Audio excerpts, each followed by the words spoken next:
X Y और Z axis draw किया है। जस्ट सपोज अगर मान लो हम यहाँ पे किसी पॉइंट पी को रिप्रेजेंट करना चाह रहे हैं, तो अभी तक 2D में हम लोग कैसे रिप्रेजेंट करते थे? 2D में हम लोग सिर्फ एक्स और वाई रिप्रेजेंट करते थे, यानी दो पॉइंट को रिप्रेजेंट करते थे, ऐसे 2, 3 ऐसे लिख देते थे। लेकिन अब क्या होगा, हमारे पास 3 पॉइंट को यूज़ करके रिप्रेजेंट करना पड़ेगा। जैसे मान लो 2, 3, 4 कर दिया, तो ये हमारा रिप्रेजेंटेशन होगा। इसका मतलब क्या हुआ? इसका मतलब ये हुआ कि 2 यूनिट एक्स एक्सिस में, 3 यूनिट वाई एक्सिस में और 4 यूनिट जेड एक्सिस में। अब ये जेड एक्सिस को हमारी तरफ होकर के आना चाहिए, हमारी तरफ, यानी मतलब ये बोर्ड पे अगर कोई खड़ा है तो उसका डायरेक्शन हमारी तरफ होना चाहिए। ठीक है, तो मतलब ये स्पेस में रहेगा, ऐसा हम बोल सकते हैं कि ये जो पॉइंट आएगा, जो 2, 3, 4 आएगा, वो कहाँ होना चाहिए? ये स्पेस में होगा। समझ गए? तो ये हमारा क्या कहलाता है? 3D वेक्टर कहलाता है, या 3 डायमेंशनल फिगर कहलाता है। तो 2D और 3D में जस्ट सपोज 2D और 3D में हमारा डिफरेंस क्या होता है? तो 3D का मतलब ये होता है कि ऐसा कोई वैल्यू या मतलब कोई ऐसा फिगर जिसको हम लोग टच कर सकते हैं, फील कर सकते हैं, उसको देख सकते हैं और छू भी सकते हैं। जैसे मान लो अगर मैं इसकी बात करूं, स्फीयर वगैरह की बात करूं, तो सर्कल क्या होता है? 2D फिगर होता है। और इसमें क्या होता है? स्फीयर हमारा क्या होता है? 3D फिगर होता है। तो सर्कल मतलब ये हुआ कि हमने पेपर पे ड्रॉ कर लिया, तो ये हमारा सर्कल कहलाएगा। और 3D फिगर में हमारा क्या हो जाएगा? इसको भी ड्रॉ कर सकते हैं, लेकिन एक्चुअल वैल्यू ये नहीं होता है यहाँ पे, यानी एक्चुअल इमेज हम इसको इस पर ड्रॉ नहीं करते हैं। एक्चुअल वैल्यू जो स्फीयर होता है वो क्या होता है? जिसको हम फुटबॉल बोल सकते हैं, बॉल जो खेलते हैं वो, उसको हम टच कर सकते हैं, छू सकते हैं, फील कर सकते हैं, तो वो हमारा क्या होता है? 3D फिगर कहलाता है। ठीक है, तो वो हमारा 3D फिगर कहलाता है। लेकिन हमको उनके बारे में नहीं देखना है, हमको वॉल्यूम वगैरह नहीं निकालना है, हमको तो यहाँ पे सिर्फ ये देखना है कि कोई पॉइंट का रिप्रेजेंटेशन किस तरीके से हम लोग करेंगे। ठीक, तो पहले तो हम लोग बात करने जा रहे हैं, यहाँ पे कई सारे पॉइंट्स आएंगे 3D में। पहला होता है हमारा डिस्टेंस फार्मूला। डिस्टेंस फार्मूला वो सारी चीज़ें आएगा जो हमने 2D में पढ़ा था। तो डिस्टेंस फार्मूला अगर मान लो हमारा ये एक पॉइंट ए दिया हुआ है जिसके कोऑर्डिनेट x1, y1 और z1 दिया हुआ है, और एक पॉइंट बी दिया हुआ है जिसके कोऑर्डिनेट x2, y2 और z2 दिया हुआ है। तो अगर मान लो हमको ए और बी का डिस्टेंस, ए और बी के बीच का डिस्टेंस फाइंड आउट करना है, तो वो कैसे आएगा? x1 माइनस x2 का whole square plus y1 minus y2 का whole square plus z1 minus z2 का होल स्क्वायर। या इसी को हम लोग और कैसे रिप्रेजेंट करते थे? x2 माइनस x1 का whole square plus y2 minus y1 का whole square plus z2 minus z1 का होल स्क्वायर। तो ये क्या आता है? a और b के बीच का डिस्टेंस निकल के आता है। तो ये डिस्टेंस फार्मूला हो जाता है। इसमें बस यही है कि हम लोग 3D फिगर की बात करेंगे, 3 डायमेंशनल फिगर हमारा रहेगा, मतलब z एक्सिस भी हमारा आ जाएगा वैल्यू। सेक्शन फार्मूला आता है। सेक्शन फार्मूला क्या होता है? सेक्शन फार्मूला अगर हम लोग 2D की बात करते हैं तो 2D में भी जैसे आता है, बस यहाँ पे एक और एक्सिस आ जाएगा। जैसे मान लो ए हमारा पॉइंट कोऑर्डिनेट दिया हुआ x1, y1 और z1, और बी कोई पॉइंट है x2, y2 और z2, और मान लो यहाँ कोई पॉइंट P है जिसका कोऑर्डिनेट x, y और ये z दिया हुआ है, और ये लाइन m/n में डिवाइड हो रहा है। अच्छा, m/n में डिवाइड होने का मतलब एक्चुअली क्या हुआ? और यहाँ पे x, y, z x coordinate आने का मतलब क्या हुआ? मतलब ये हुआ कि मान लो ये कोई रॉड होगा, ये अभी तक तो हम लोग 2D में क्या बोलते थे, पेपर में लाइन ड्रॉ कर लिया, वो हमारा 2D में आता था।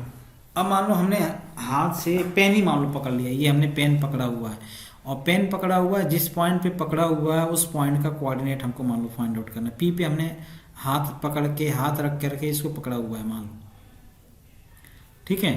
तो अगर मान लो, और जिस पॉइंट पे पकड़ा हुआ उस पॉइंट से ये पेन जहाँ से मान लो लिख रहे हैं, उस ये नुकीला पॉइंट है जहाँ से लिखते हैं, और इसका एंड पॉइंट ये मान लो हमारा B है, और इसको m/n में मान लो डिवाइड हो रहा है। तो इसका मतलब क्या हुआ कि x का कोऑर्डिनेट अगर आप फाइंड आउट करना है तो x का कोऑर्डिनेट क्या आएगा, जैसे हम लोग उसमें निकालते थे वैसे ही आएगा। तो m इंटू मल्टीप्लाई कर लो m into X two plus N into X one divided by m plus n आ जाएगा। और y कोऑर्डिनेट क्या आ जाएगा, m into Y two plus N into Y one divided by m plus n आएगा। और ऐसी z कोऑर्डिनेट भी आ जाएगा m into Z two plus N into Z one divided by m plus n हो जाएगा। ठीक है, तो ये हमारा क्या होता है, section formula for internal division होता है। इंटरनल डिवीजन और एक्सटर्नल डिवीजन दो तरीके का होता है इसमें डिवीजन। तो पहला हमने किसके लिए बताया, for internal division, internal division. दूसरा एक्सटर्नल डिवीजन में क्या होगा, एक्सटर्नल डिवीजन में बस जहाँ प्लस होता है वहाँ माइनस हो जाता है। तो एक्सटर्नल डिवीजन में यही वाला वैल्यू अगर मान लो हम इसको रिप्रेजेंट करें तो x का वैल्यू क्या आ जाएगा, m into X two minus N into X one divided by M minus N. और y का वैल्यू क्या आ जाएगा, m into Y two minus N into Y one. D का वैल्यू क्या आ जाएगा, m into Z two minus N into Z one divided by M minus N हो जाएगा।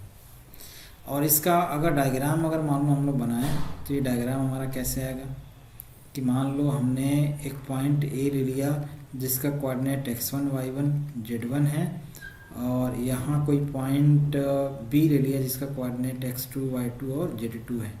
ये पॉइंट P है जिसका कोऑर्डिनेट हमको फाइंड आउट करना है x y z। तो यहाँ से यहाँ तक का जो वैल्यू होगा वो हमने मान लिया है वो m होगा, ताकि फिर हमारा n माइनस एम आ जाएगा असल एक्चुअली में। तो ये n है मान लो,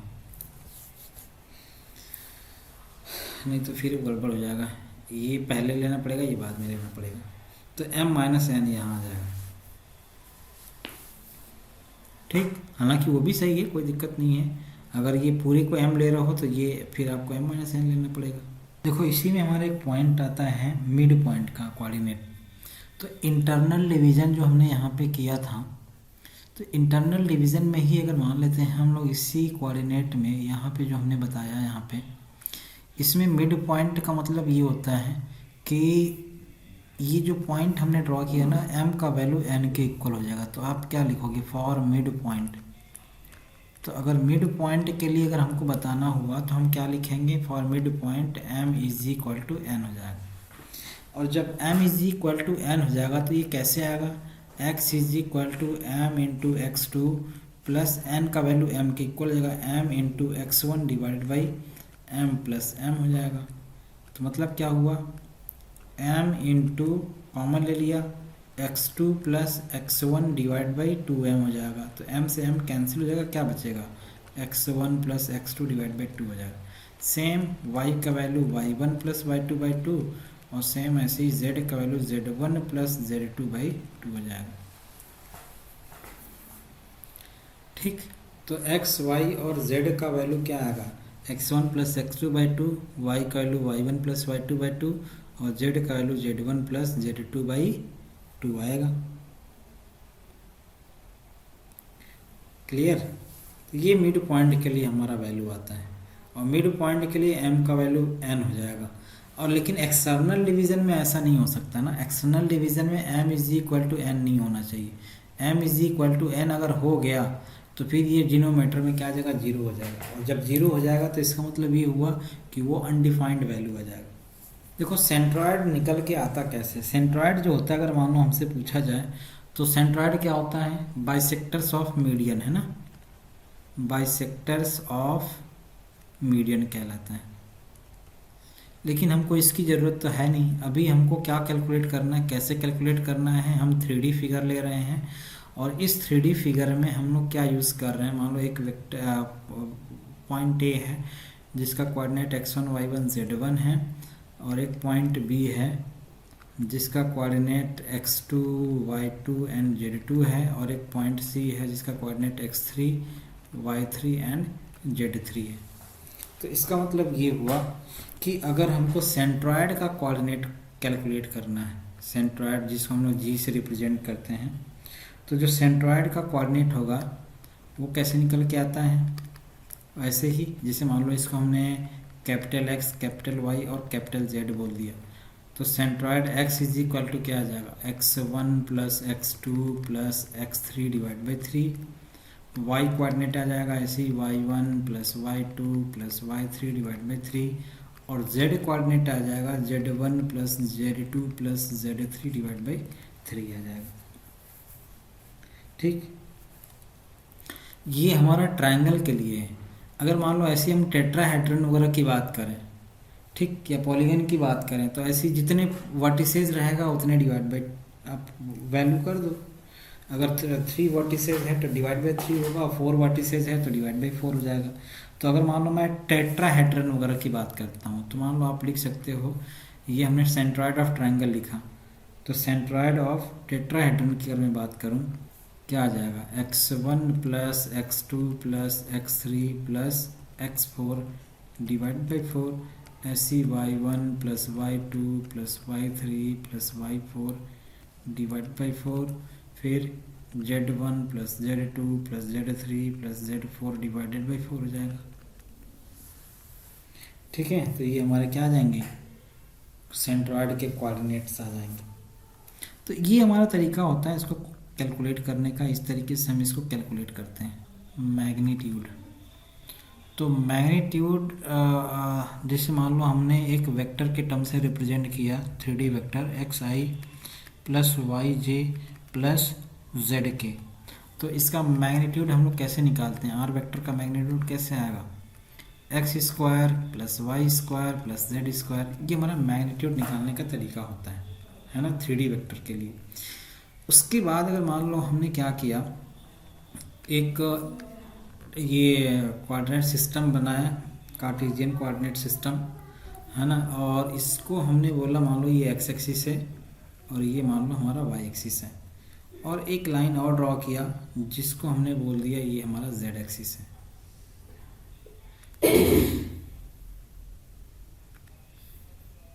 ये हमारा मान लो ये जेड एक्सिस है।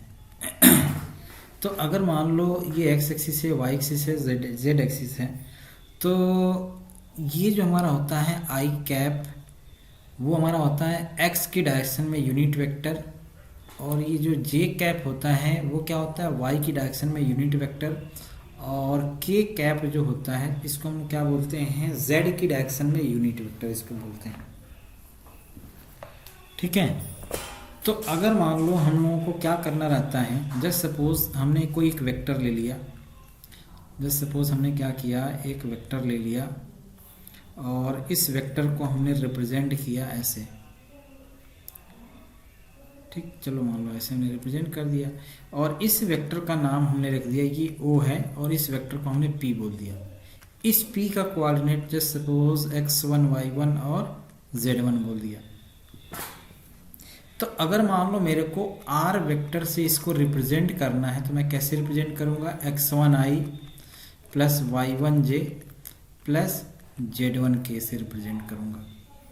और जैसा कि इसका मैग्नीट्यूड हमने अगर इसको आर सिर्फ सिंपल आर लिख दूँ तो ये आर मैग्नीट्यूड कहलाएगा, यानी कि ये ओपी का वैल्यू है, ओपी का मैग्नीट्यूड का वैल्यू स्मॉल आर हमने मान लो बोल दिया। अब ये तो हमारा पॉइंट हो गया, एक्चुअली मैग्नीट्यूड हो गया, स्केलर क्वांटिटी हो गया।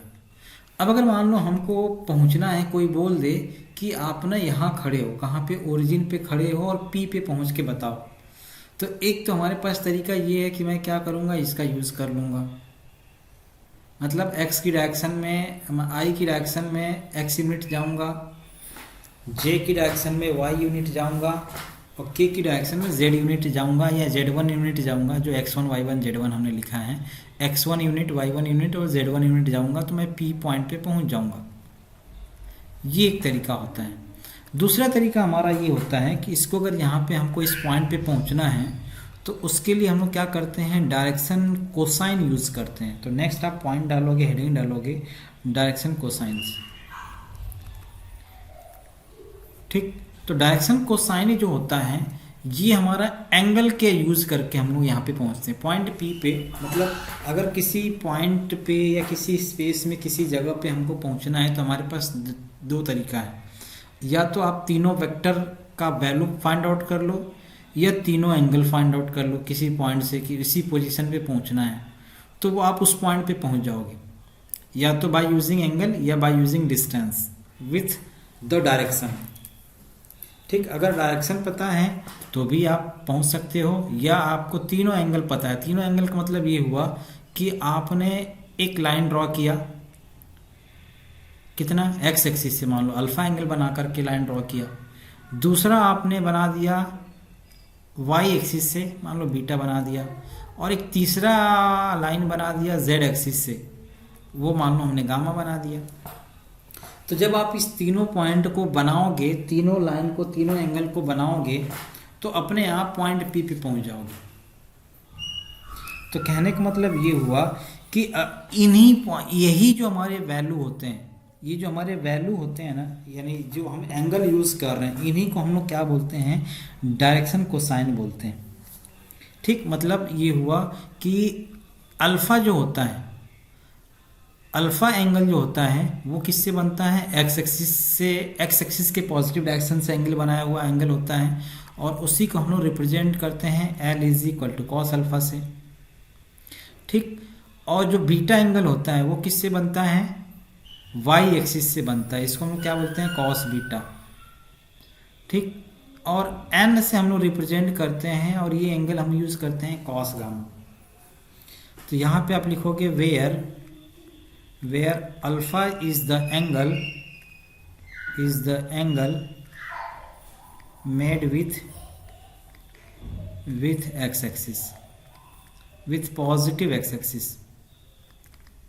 सेम बीटा के बारे में भी बोला जाए, is made with Y axis, ये वाई एक्सिस से बनाया गया है।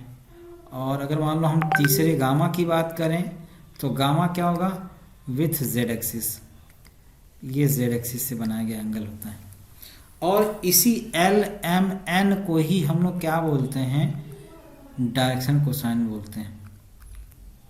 ठीक, L M and N are called direction cosine. ठीक, ये डायरेक्शन कोसाइन कहलाते हैं। एल एम एन ही हमारे क्या कहलाते हैं, डायरेक्शन कोसाइन कहलाते हैं। अब इसमें डायरेक्शन कोसाइन में कुछ पॉइंट्स आपको ध्यान रखना होगा, जिसे नोट करके आप बोल सकते हो। पॉइंट नंबर 1 क्या बोल सकते हो, पहला पॉइंट ये कि अगर मान लेते हैं हम इस पॉइंट को ड्रॉ कर रहे हैं, ठीक, मतलब ये पॉइंट नहीं, एक्चुअली लाइन को जो हम लोग ड्रॉ कर रहे हैं, डायरेक्टेड लाइन, इसी को हम क्या बोलते हैं, डायरेक्टेड लाइन भी बोलते हैं। ठीक, पहला पॉइंट। दूसरा पॉइंट कि अगर मान लेते हैं हम एंगल बनाए, अल्फ़ा बना हुआ है, पाई माइनस अल्फ़ा लिख दें, पाई माइनस बीटा लिख दें, और पाई माइनस मान लो हमने गामा यूज़ कर लिया, तो ये जो लाइन आएगा ना, इसका डायरेक्शन क्या हो जाएगा, वही लाइन आएगा लेकिन इसके जस्ट अपोजिट डायरेक्शन। मतलब हम ऐसे बोले कि ये लाइन पॉजिटिव एक्स एक्सिस में आ रहा होगा, तो ये pi minus alpha, pi minus beta, pi minus gamma अगर यूज़ करोगे ना, तो ये एक्स के नेगेटिव डायरेक्शन में आएगा। तो इसके बारे में आपने क्या लिखा कि will be directed angle, will be directed angles of a line L in the reverse direction, in the reverse direction। तो अगर मान लो आप pi minus alpha, pi minus beta और पाई माइनस गामा यूज़ करोगे, तो जो लाइन मान लो ऐसे समझ लो कि ये लाइन अगर इधर आ रहा होगा, ठीक, एक्स वाई और जेड के पॉजिटिव डायरेक्शन में आ रहा होगा, तो फिर अपोजिट प्लेन में चला जाएगा, दूसरे प्लेन में चला जाएगा। Every line in space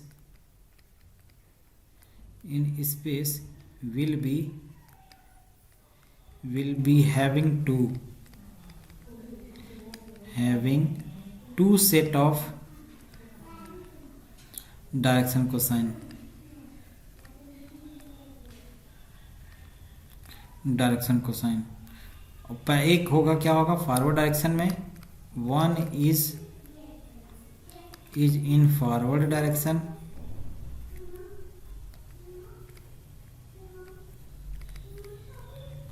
and other